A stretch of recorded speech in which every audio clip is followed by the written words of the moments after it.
All right, in this video, I'm going to be showing how to create an eco map. And it's a 3-step process, right? So step 1 is we build the map, which I've already started here.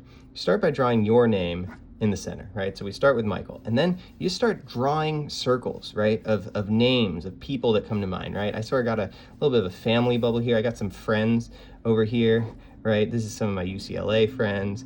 So we'll put Maggie, her guy Joe. We'll start, this is some of my professional people, right? So we can add people, right? And so you can add people, and you can either just do the bubbles, or you can concurrently do step 1 and 2, right?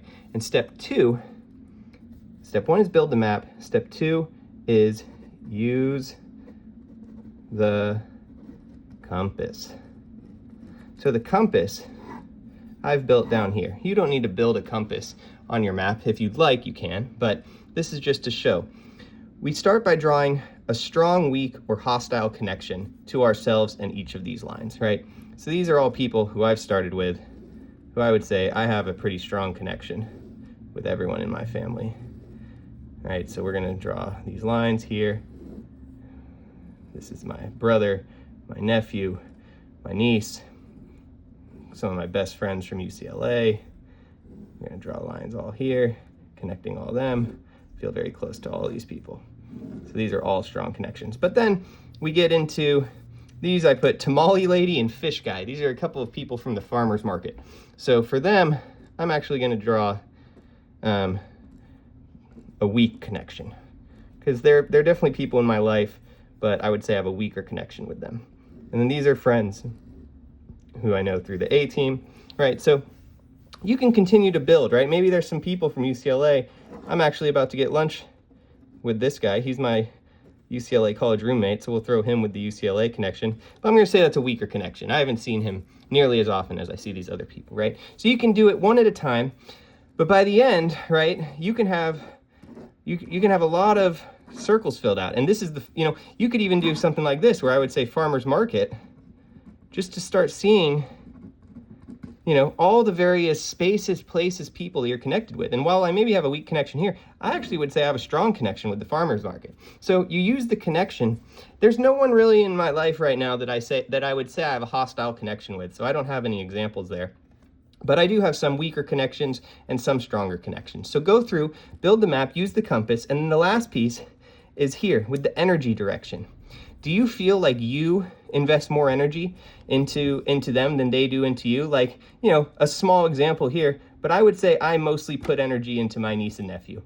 Whereas with my brother and with my sister-in-law, I would say it goes both ways, right? So we can draw arrows showing that these are going both ways.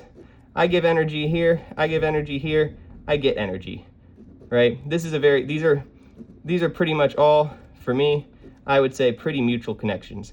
Here, I would say I definitely put more energy there. Here's a little more mutual. Here, I put more energy into getting to know them. The farmer's market, I definitely get a lot of energy from that experience, right? So this is how you're going to go and label each of these, right? This, even though it's weak, I actually would say we both invest a similar amount of energy into each other's relationship. Right, so that's sort of the compass. Strong connection, weak connection, hostile. And then which way is the energy? Are you putting in more energy, or are they? Or is it mutual? And then step 3 here is the last step, which is either, sort of make meaning